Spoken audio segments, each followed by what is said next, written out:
Saudi আরবের রাস্তায় দুই পুলিশকে মারধরের একটি ভিডিও সামাজিক যোগাযোগ মাধ্যমে ব্যাপকভাবে ছড়িয়ে পড়েছে। ভিডিওটি শেয়ার করে দাবি করা হচ্ছে, লাইসেন্স ও কাগজপত্র দেখতে চাওয়ায় এক সৌদি যুবরাজ কর্তব্যরত এক সেনাকে গালিগালাজ ও মারধর করেছেন। তবে ঘটনাটি যাচাই করে দেখা গেছে, বর্তমানে ভাইরাল হওয়া ওই ভিডিওটি সাম্প্রতিক কোনো ঘটনার নয়, বরং এটি বেশ কয়েক বছর আগের একটি পুরনো ঘটনার ভিডিও, যা নতুন করে মানুষের মধ্যে বিভ্রান্তি ছড়ানোর উদ্দেশ্যে প্রচার করা হচ্ছে। আরব নিউজ ও আল আরাবিয়ার মতো নির্ভরযোগ্য সংবাদ মাধ্যমের প্রতিবেদন থেকে জানা যায়, ভাইরাল হওয়া এই ভিডিওটি আদতে 2018 সালের জুন মাসের। ওই সময় সৌদি আরবের মদিনা শহরে দুই ট্রাফিক পুলিশের উপর হামলার ঘটনা ঘটেছিল। জেদ্দায় যাওয়ার পথে তল্লাশির সময় নিরাপত্তা বাহিনীর সদস্যদের বাধা দিতে গেলে কয়েকজন অপরাধীর সঙ্গে এই ধস্তাধস্তির সৃষ্টি হয়।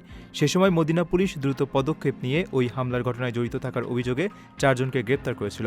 অর্থাৎ ভিডিওটিতে কোনো সৌদি যুবরাজ বা সেনা সদস্য ছিলেন না, বরং এটি ছিল ট্রাফিক পুলিশের সঙ্গে সাধারণ ব্যক্তিদের সংঘর্ষের একটি পুরনো ঘটনা।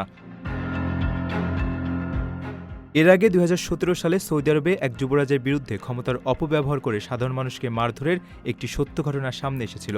সে সময় বাদশাহ সালমানের নির্দেশে ওই যুবরাজকে গ্রেপ্তারও করা হয়, যা নিয়ে বেশ আলোড়ন সৃষ্টি হয়েছিল। ধারণা করা হচ্ছে, অতীত সেই ঘটনার সূত্র ধরেই সাধারণ মানুষকে বিভ্রান্ত করতে 2018 সালের ভিন্ন একটি ঘটনার ভিডিওতে মিথ্যা ক্যাপশন জুড়ে দেওয়া হয়েছে। প্রথমবারের মতো প্রবাসীর সিটিতে শুরু হলো কমার্শিয়াল শপ বরাদ্দ। আপনার ব্যবসাকে দিন একটি আধুনিক ও সম্ভাবনাময় ঠিকানা।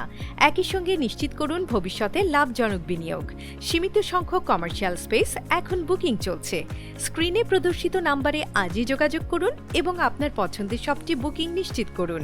স্পেস সীমিত, তাই দেরি নয়, আজই বুকিং করুন।